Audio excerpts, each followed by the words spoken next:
Batman!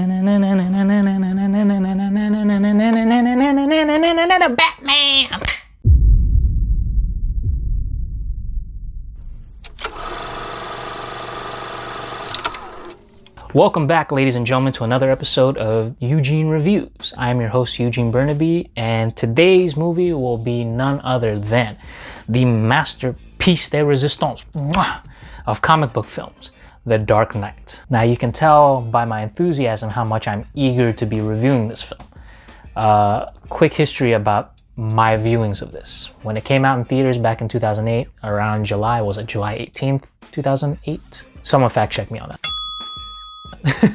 When it came out, I watched it 3 times. I actually watched it twice, I think, within the course of a few weeks, and then the third time whenever it reached when it reached like the dollar cinema, just before it goes to home video release, I watched it a third time. Before we get to the meat of it, let's actually take a look and go stroll down memory lane on the development of this film. Act 1, development, The Dark Knight. Take 1. So The Dark Knight is the sequel to the 2005 smash box office hit Batman Begins, directed by Christopher Nolan. This would be the second installment of Christopher Nolan's what would now be known as the Dark Knight trilogy, and all centered around Batman and this kind of loosely based comic book adaptation of Batman. Before anyone kind of jumps to what kind of comic book this is adapting, you have to understand this is kind of loosely an original take of Batman. This doesn't really correlate to one specific storyline of Batman. There's kind of bits and pieces taken, but essentially this is almost like an original tale of Batman by Christopher Nolan. Once again, this is the sequel to 2005's Batman Begins, and Batman Begins was one of the first films that started to dabble in the whole dark aspect of comic books. You can tell from the history of comic book films prior to it, kind of the playful, joyful, more exuberant type of portrayal of comic book characters, particularly like Spider-Man, Superman, and then here comes Batman Begins, and this just becomes gritty. It becomes edgier, it becomes dark, it's eerie, it's ominous. It's really showcasing, in my opinion, what superheroes and vigilantes would look like in a post 9/11 society such as ours. If you were to put Batman on the streets of the United States of America today, how would he be looked at? And I think Nolan really hit it out of the park when he decided to make the Dark Knight trilogy, starting mostly with Batman Begins. Now, Batman Begins comes out, and now we're eager to see The Dark Knight. For those who haven't seen Batman Begins, spoiler alert, I'm giving you a spoiler alert right now. Alright? Okay. At the end of Batman Begins, we're left with a cliffhanger. Batman's given a clue, some evidence to his next target, to his next mission, to his next task, and what does it happen to be? It's a Joker card.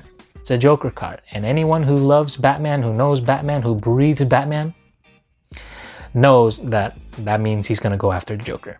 So that big cliffhanger already builds up the anticipation for the next movie to come out, which is The Dark Knight. Everyone knows the story. They acquired Academy Award nominated actor Heath Ledger, whom you've known from 10 Things I Hate About You, A Knight's Tale, The Patriot, Brokeback Mountain. Believe it or not, whenever he was initially casted, there were a lot of skeptics about how he would deliver this performance. How could Heath Ledger possibly put himself into this sadistic, maniacal, ruthless, hell-raising anarchist known as the Joker? How could he possibly put himself into those shoes? So I'll admit, I was one that had reservations about hiring Heath Ledger, but I was still optimistic. I was willing to ride on this wave that Christopher Nolan had, especially since he did so well with Batman Begins. And then, of course, the story that everybody knows, the untimely death of Heath Ledger. In January of 2008, Heath Ledger passed away. This occurred 6 months just before the release of The Dark Knight.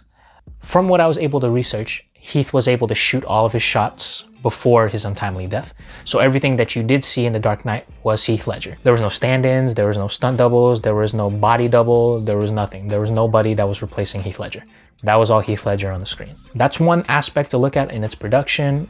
Another thing too, anyone who's technically savvy like myself, Nolan started using IMAX cameras, which are much heavier, which are much more bigger in resolution and in frame. It takes longer to shoot. It's a really expensive way of filming. But Nolan, thinking really, big picture, wanted to take this risk. He knew what he needed to shoot. He knew what he was capable of, and who can really argue with that? I mean, we've seen The Dark Knight. We've seen how beautiful that looks. That's because he was using IMAX cameras. That's because he was using, 70mm film. That's because he was really kind of making his environment another character, which not a lot of directors don't really do nowadays, making a city, a setting in itself a character. But Nolan, being Nolan, he was able to do that. So once again, the usage of 70mm cameras, the skepticism of Heath Ledger's casting, and also his untimely passing just months before the release of The Dark Knight. So let's go ahead and dive in Act 2. Act 2, Execution, The Dark Knight, take 1. How much time you got? I could go on a tangent about this damn movie. I mean, yes, there are some obvious flaws. Let's go ahead and point out some obvious flaws to it. If we really want to be nitpicky about this one, the obvious flaws. Maggie Gyllenhaal isn't really the strongest Rachel Dawes. To be honest, I did enjoy Katie Holmes a little bit more than Maggie Gyllenhaal, but that's just a personal opinion. That's nothing against Maggie Gyllenhaal. She's a fantastic actress, but I think Rachel Dawes was more befitting for Katie Holmes. There were maybe a couple of inconsistent shots.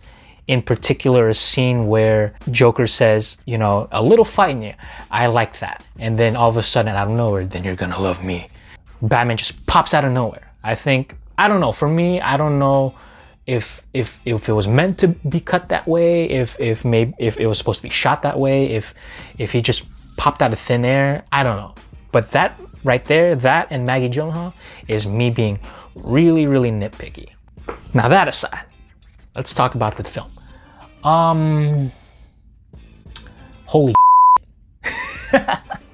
holy The Dark Knight is flawless.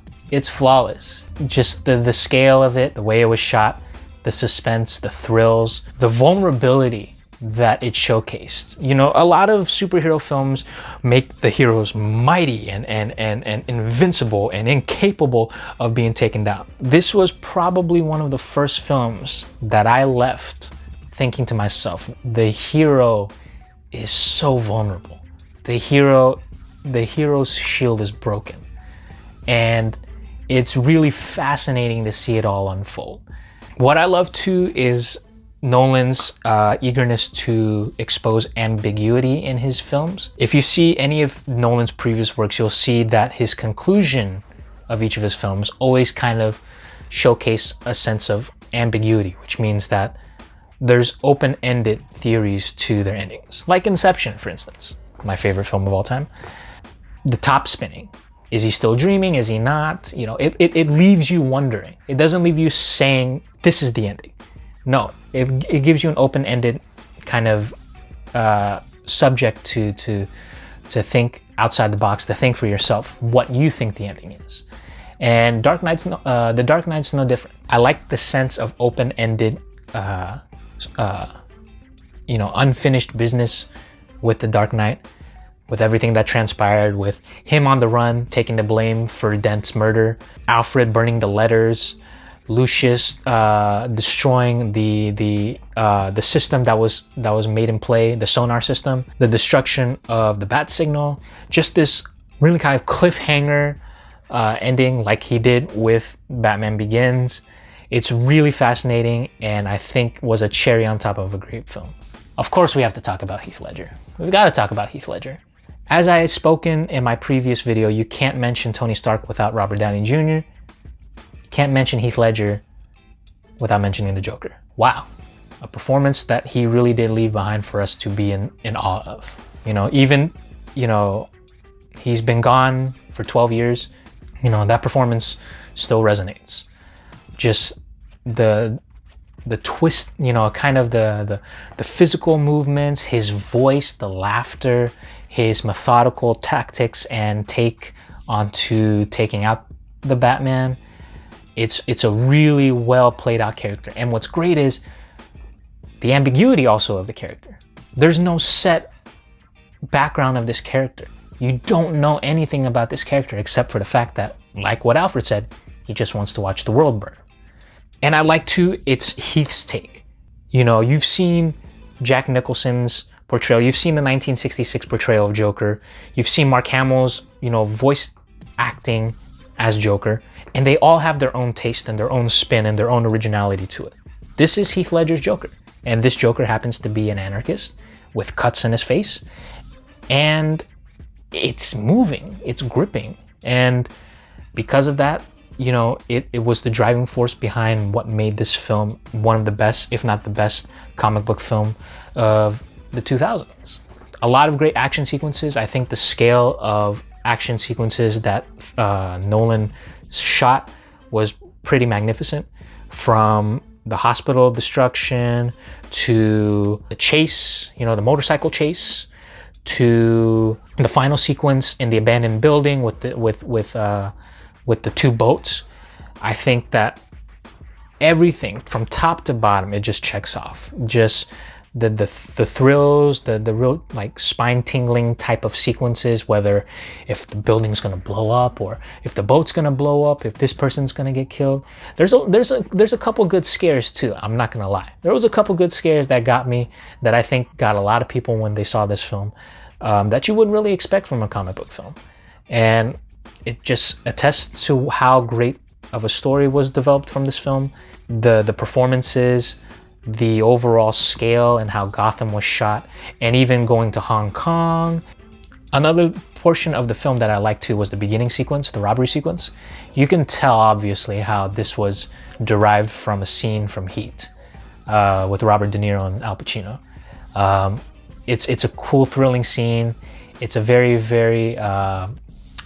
spine-tingling scene because you see all these Jokers and you're wondering which one's which. You kind of know which one's which, but you're still not sure. And then, lo and behold, the clown prince of crime reveals himself at the end of that sequence, and it's pretty badass, I gotta say. The score, I could go on about the score. Hans Zimmer, James Newton Howard, and the score of this film, jeez.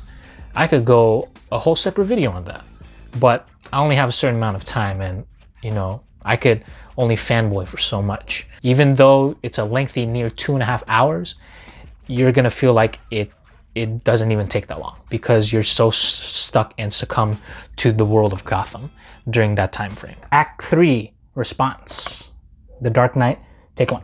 So with a great film comes great response. That's kind of a stupid Spider-Man quote. Of course, with the anticipation already built up with everything that happened in production, with the buzz for Heath Ledger's performance, you can obviously tell the response is going to be great. And boy, was it great. The Dark Knight at the time broke the box office weekend record. I believe it was $150 million. I might be wrong. I'll fact check that. Critics love this film. Audiences love this film. They couldn't get enough of this film. You know, people were saying like, oh, this is going to give Heath Ledger a posthumous Oscar. And lo and behold, at the Academy Awards that following year, Heath Ledger was nominated and won for Best Supporting Actor in a movie for The Dark Knight. I believe they also won for Best Sound Mixing or Sound Editing, but The Dark Knight did get a lot of other awards, was nominated for a lot more awards and won a lot more awards. The one award, though, I wish they got nominated for was Best Picture, and it is kind of a travesty that they didn't get nominated for Best Picture. You fast forward 11 years later, and Black Panther gets nominated for Best Picture. No offense to Black Panther, but if Black Panther gets nominated for Best Picture, you should guarantee that Dark Knight should have been nominated for Best Picture. But, you know, it is what it is. Sometimes the winners and nominees don't get remembered as much as other movies. And The Dark Knight is one of the best examples. To this day, a lot of people, a lot of comic book fans, a lot of movie fans will say that The Dark Knight is one of the greatest, if not the greatest comic book film of all time. And it's been 12 years, and we've had films like Deadpool, we've had films like Avengers, Iron Man, Black Panther, as I mentioned. We've had other films like Wonder Woman. We've had films like Green Lantern. No, not that. We've had other great comic book films, and even those couldn't even touch The Dark Knight, critically and, you know, legacy-wise.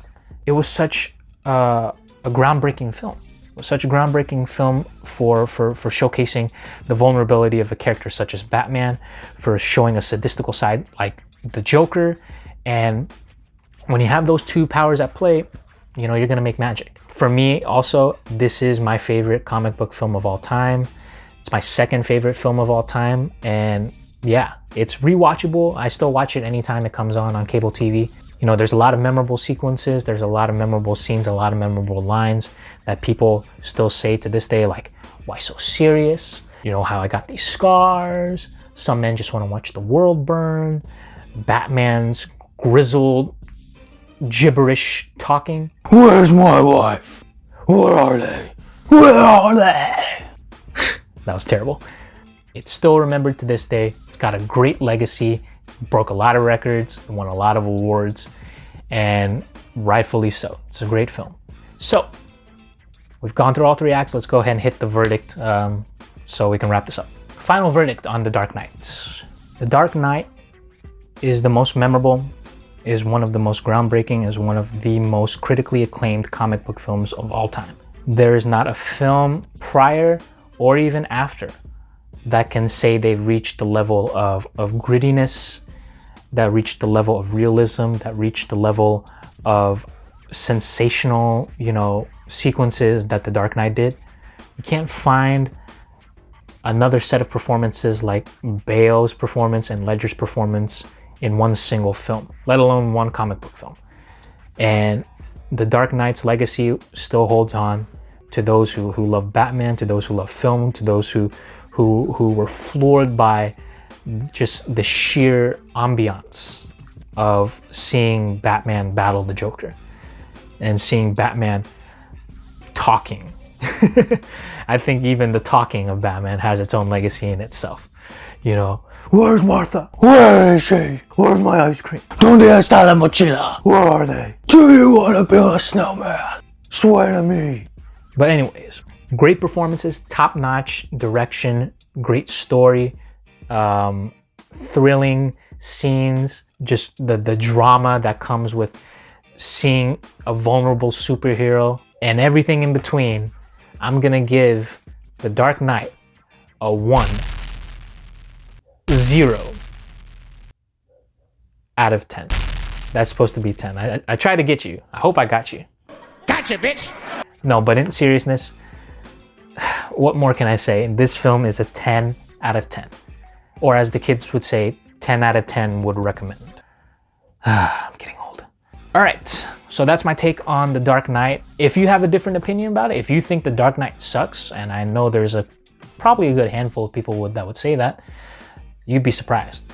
Leave your comments on the video below. Let me know what other films you want me to review next. I've already got a handful in my mind, but if there's anything that stands out, you know, let me know. And then once again, hope everyone's staying safe out there. Stay healthy, wash your hands, practice social distancing, and we're gonna get through this. And that is a wrap.